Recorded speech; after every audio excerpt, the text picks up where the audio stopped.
Hello, hello, beloved. How are you doing? And welcome to the Linda Muyobo Show. I hope you've had a good week. And as we're celebrating Black History Month, October, I thought, you know what? Invite a few ladies and gentlemen as well.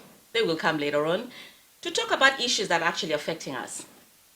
And with me in the studio today, I have a lady. We are going to be talking about autism. Autism is a topic, or it's a disability that affects a lot of people, and you find parents actually do not want to talk about it or come out in the open and actually accept that their children have autism. Now, the first time I actually had or knew about autism was a family member.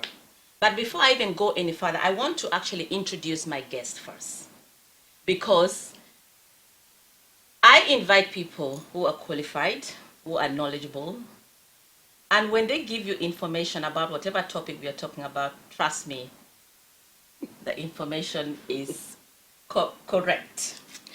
So with me in the studio today is a lady by the name of Sandra Harrison. She is a semi-retired. I like that.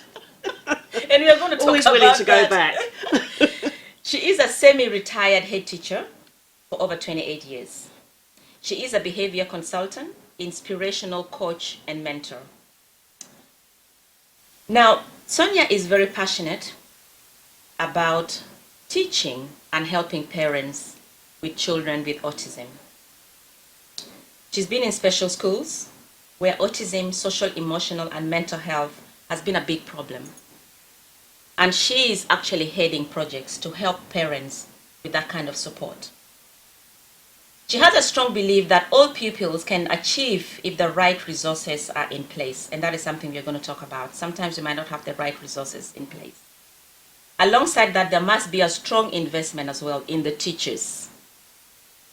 So ladies and gentlemen, please help me welcome my fabulous and fun-loving guest, Sandra Harrison. Hello, Hello, Linda. How are you?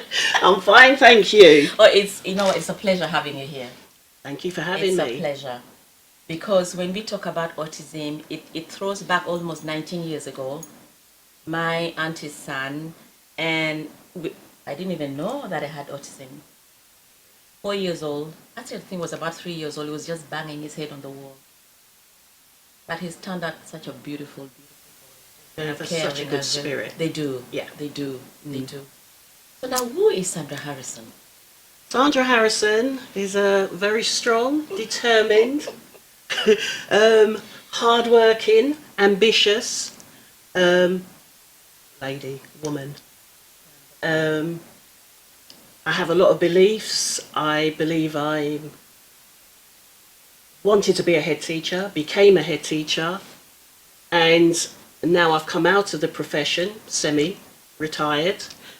I want to give back. All the experience I've learned for the last 28 years within education, I would like to give back to people. I'm sure you've learnt a lot. And I have And learned there's been a lot of changes as well. There's been so much changes, because 28 years ago, I cannot remember the word autism. When I went to school, no one said to me anything about autism.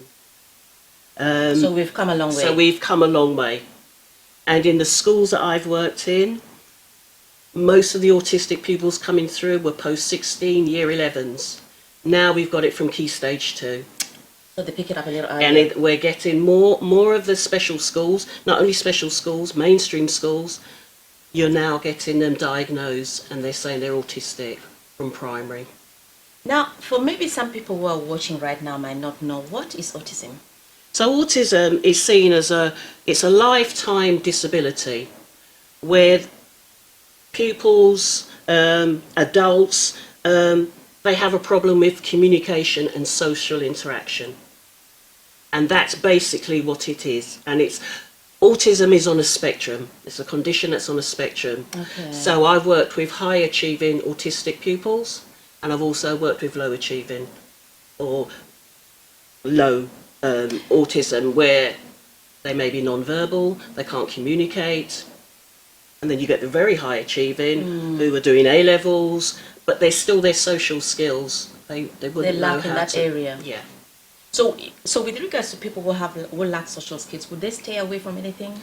They will. Where they wouldn't interact? They find it difficult to interact. So they're because they loners. don't. They would usually go and sit in a corner. Some of them. You cannot say all autistic people are the same. Everyone's got different. It's different They're traits, so yeah. completely. So I'm going to talk about school. So within school, some of the pupils would like to be on their own. They put on their headphones because they don't like noise. They're very sensitive to noise, colour, smells. So some pupils just want to go in a corner and they'll be quite happy getting on with their work. Then you've got the other pupil who just wants to speak to everyone, but doesn't know that someone else is talking. So they just jump in and they don't understand, or they want to be friends with you, so they slap you. They slap you across the face, very hard. But they don't have that empathy. They don't understand sometimes that they've hit you really hard. And why are you upset? They can't understand why you're upset. So It's very important to know that. it's very difficult. And you've got to understand that a lot of autistic people, children, they don't understand jokes. They take things very literally. Yeah? I think that is actually compared to someone who's had a stroke, isn't it? Because I remember one of my guests that came and she had a stroke and she's like, Linda, you know what? I take things literally. If you tell me to bring a plate of food, or when she was invited for a party and they told her that it's going to be a glass and a plate, in her mind, she thought she had to take a glass and a plate. So she takes things literally. So you have to be. It's good to actually understand those kind of traits. Yeah, isn't you it? have to be careful when you speak to autistic children. You have to make it very clear and concise. They like structure. If as soon as you make their structure go out of place, so for example, they go into a class and then we say, oh, you can't use that class because whatever the case may be, that will totally disrupt an autistic child because they're used to structure. So you have to, or you pre-warn them, tomorrow we're not going to be in that class, we're going to be in this class. So they can register. Sometimes it takes them a long time. That's why teaching autistic children is very, very difficult. So do you have to be trained to be an autistic teacher? You don't have to be trained. You have to, there are certain trainings that you have. You have autistic training, you have behaviour, you'll be told about what autism is and you'll be told about the different triggers. I don't think, unless you're in there are so many different triggers that you have with some of our pupils. Now I'm going to touch on the area whereby if a parent has a child with autism in a Mainstream school, mainstream school, Mm-hmm. and probably the teachers in there do not actually have a clue, is that child going to benefit? What usually happens there, the teacher would know, well, what's wrong with this pupil? Why is he not engaging? Why is he walking around the class? Why is he clapping his head, doing this? Because sometimes they self-regulate by doing things like this. Why is that child doing that? Oh, they just don't want to learn. What they need to do is go to the SENCO, the special needs coordinator within the school, find out what's going on there, speak to the parent, and then the parent can go and have an assessment. Okay. And what kind of assessment do they have? They have assessment which is done, you go to the GP, and then there's numerous tests I think they have to go through. Okay. Where they have to go speech and language, etc., etc. Okay. So it's specialised. And they have to be referred. They have to be referred. I know some parents can do it privately as well. You could probably go and pay that extra money to get it done privately, because I think by this point parents are sitting there saying, there's something seriously wrong with my child. And you as a parent, of course, you know your child. You know your child. Is not you right, know something's not right. But you know what? Parents have had actually this issue whereby they know that something is not right with their child. And they keep telling the head teacher or telling even the school, you know what, I need this test done. Yeah. But all she's getting is a no. Is a no. What would that parent do? I say to a lot of parents, there's parents that fight for 5 years. They've noticed that their child, something's wrong when they went into reception. Something's not right, and no one's listening. So they've had to fight and go through all these different GPs, assessments. And why is that, Sandra? Is it because of money? The test is going to be so expensive that the government doesn't want to pay? I'm not even sure. I'm not sure if they find it difficult to assess a child to say, yeah, maybe they have got a trait of autism. It would be But nice this- if they can just meet the parent halfway, right? Yeah, because the parent, what we need to do, all children have the right to learn Of course. and be educated. If you've got a child that's in mainstream that is struggling, I'm not saying take them out of mainstream, it depends on the autism and how they feel. But if they're so struggling and they cannot take a class of 35 people with all this noise, there's lots of units and special schools, and that's where I come in. So there's special schools that they can go to where the class sizes are no more than usually about 5, 6. Wow. We are going to touch on that in the second part. Okay. We're just going to take a break. And while you're doing that, go grab yourself a drink and please call a friend to come and watch as well. We'll be back in a minute. Thank you so much.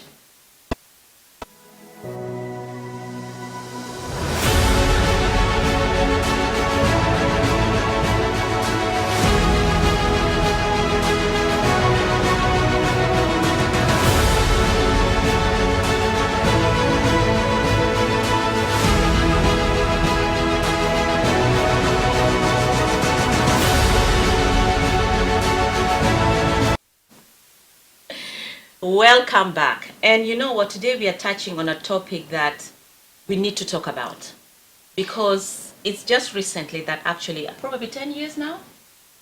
Not more, yeah.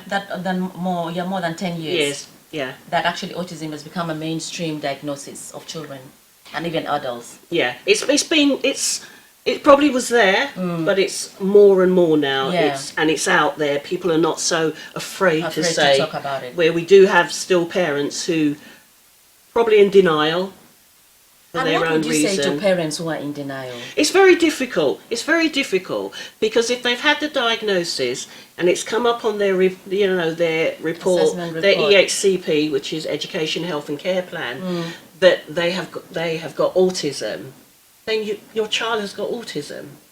I think it's about accepting it. It's Isn't it? accepted. Well, I don't want my child to come out of mainstream because they're normal. No one's not saying they're not normal, but it's got to be their quality of life. If they're struggling, be very clear. Lots of pupils with autism survive quite well absolutely. I'm in sure mainstream. I'm sure they do. So don't.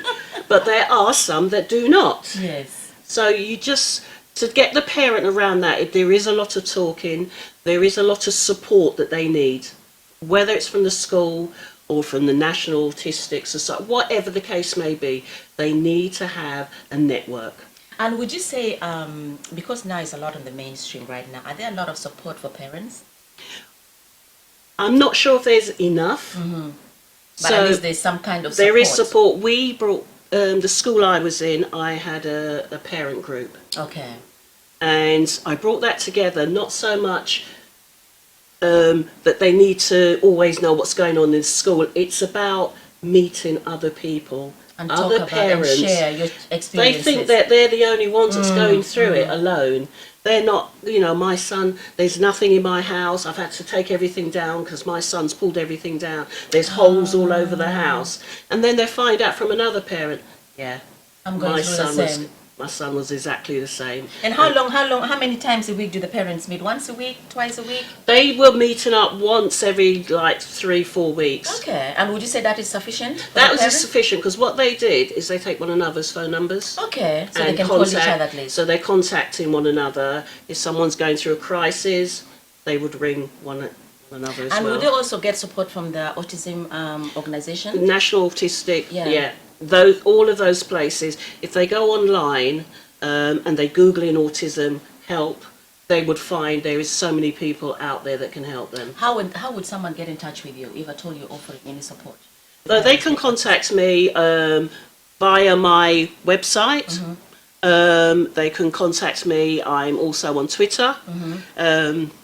Sandra Harrison. And Sandra Harrison. Okay. No, it's Queen Sand 62 actually. Okay. My Twitter. Also, they can just email me. Okay. And I would call them and I would have a discussion with them. I think because you've had the experience.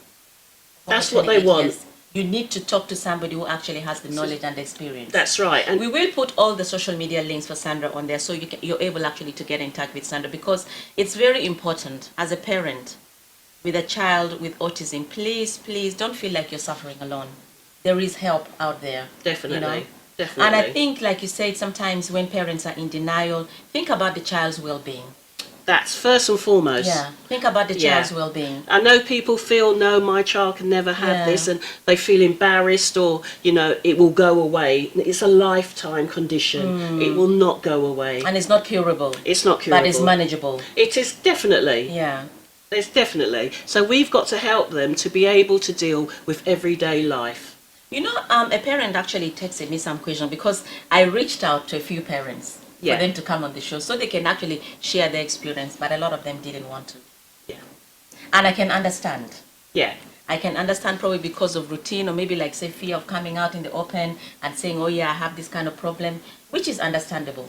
But now a few of them sent me some questions, and what they were asking is, did vaccination play a part in a child having autism? I'm not sure if they can prove that the vaccinations has anything to do with autism. That has to come from the medical field. I wouldn't feel like I'm someone that can actually say yes, it's because of injections, etc.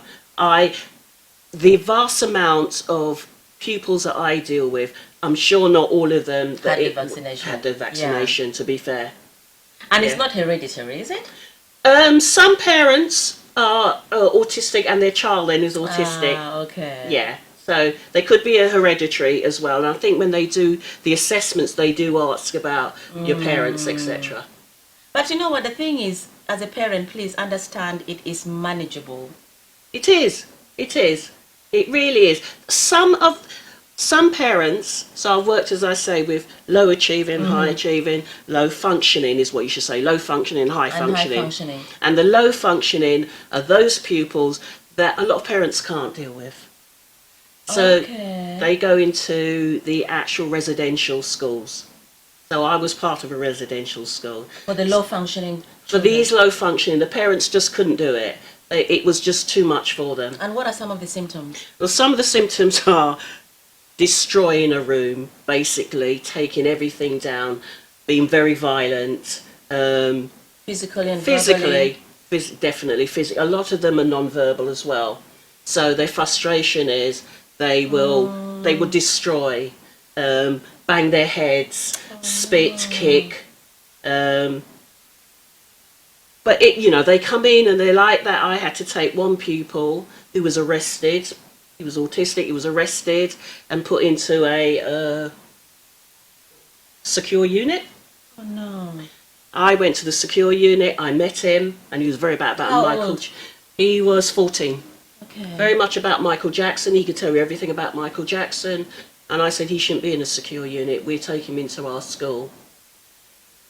And he just strived. His mother, every time she came to see me, she'd just go down on the floor. So what are the criteria of getting into the residential schools? Well, residential schools, this is all very difficult as well. Because you get the diagnosis. So your child is autistic. Right. Now you have to look around for a school that's appropriate for your child. You, the parent? You, the parent, and the local authority. Okay. A lot of parents go and do it on their own. They just go around to all these schools. They said, that's the school I want. Then they go back to the local authority.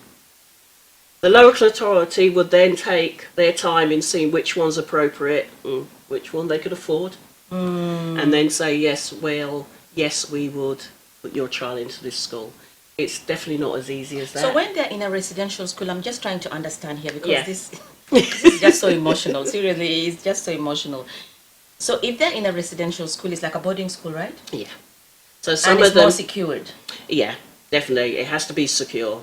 Because remember, autistic pupils don't have a sense of danger. So they would run out into the road, and they won't think that a car's going to hit them. They just don't think about things like that. That isn't their awareness. They're not aware of danger. So it's quite it's quite hard. And the parents will come and see them at weekends, because some of them are there 52 weeks. So some of them don't go home at all. Some go home at weekends, and some weekends are good. So the parents really need to get educated. They need to understand about autism. They need to really understand things that would work with their child. So Because like you said, every child is different. every child is different. So some children may need a board that tells them exactly what goes on Monday. So our timetables are visual timetables. So it says you've got sensory, then you've got English, then you've got maths. They must see those things because they work by structure. Wow.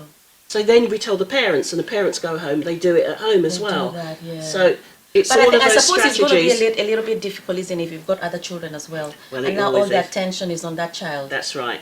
And when some of them, the low functioning pupils, when they get angry, they will lash out at every and anybody. And how about the high functioning? High functioning, they still have their anxieties, they still have their meltdowns, but the school that I actually worked in, they're doing A-levels and, they're doing GCSEs. What are some of the symptoms for high functioning? High functioning is exactly the same. Same anxieties. They will have meltdowns and they will bang their head and they will self-harm and exactly the same.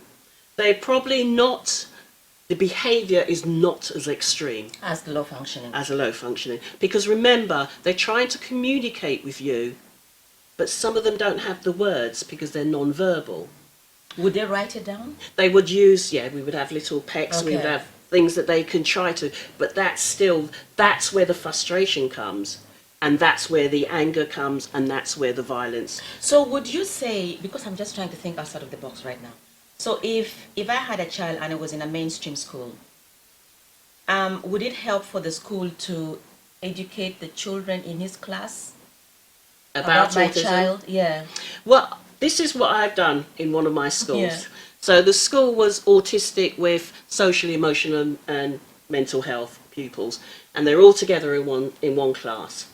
And what we decided was everyone talk about their conditions.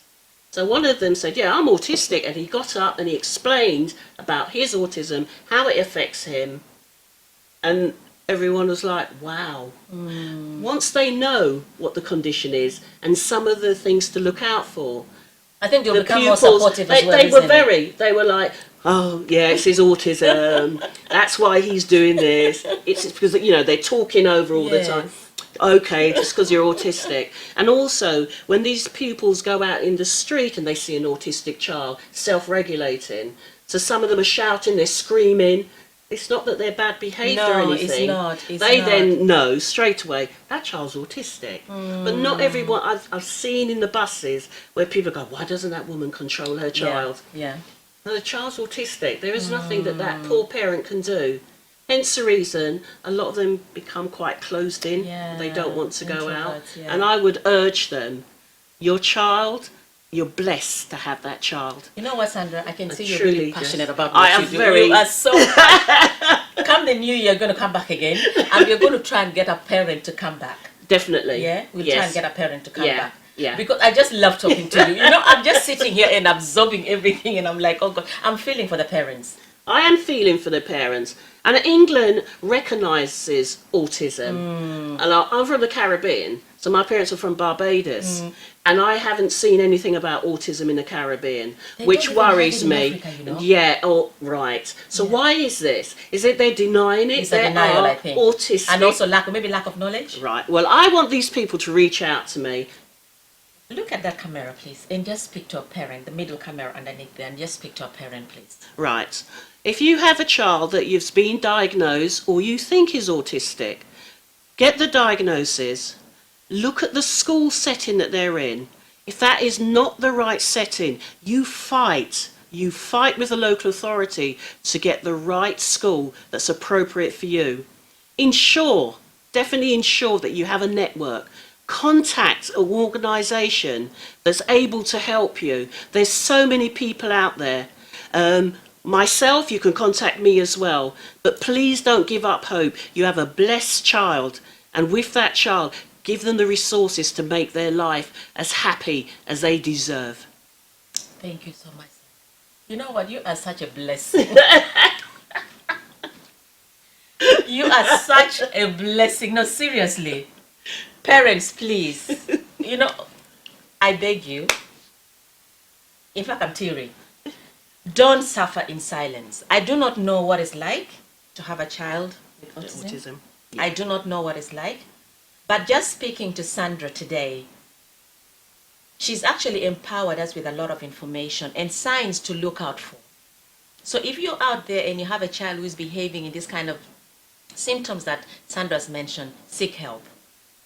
We are going to put up Sandra's number in the bottom, and please do call her. Actually, just give out your number, please, Sandra. Are they okay to call you? Of course, yeah. Please give out your number. So my number is 079 49 125 737. Again, in case they missed Right, it. 079 49 125 737. There you go. Please do get in touch with Sandra. And you know what? Sandra is going to be back again because I just love the passion in her. I love it. She is, I'm sure if she was teaching your child, trust me, you would know that your child is being well looked after and supported in the right way. Ladies and gentlemen, we've come to the end of our program, and thank you so much, Sandra, for coming. Thank you for having me here. Thank you so much. Thank you. It's been a blessing and a lot of information that we've shared. We will also put up a lot of Sandra's social media links as well, so you can get in touch with her. But please do not suffer in silence. Like I said, Sandra will be back. Remember, you are not alone. Though autism is not curable, it is manageable with the right support around you. So look around and see what support you can get. Thank you so much for tuning in, and have a blessed day. I love you and God bless. Bye-bye. Thank you.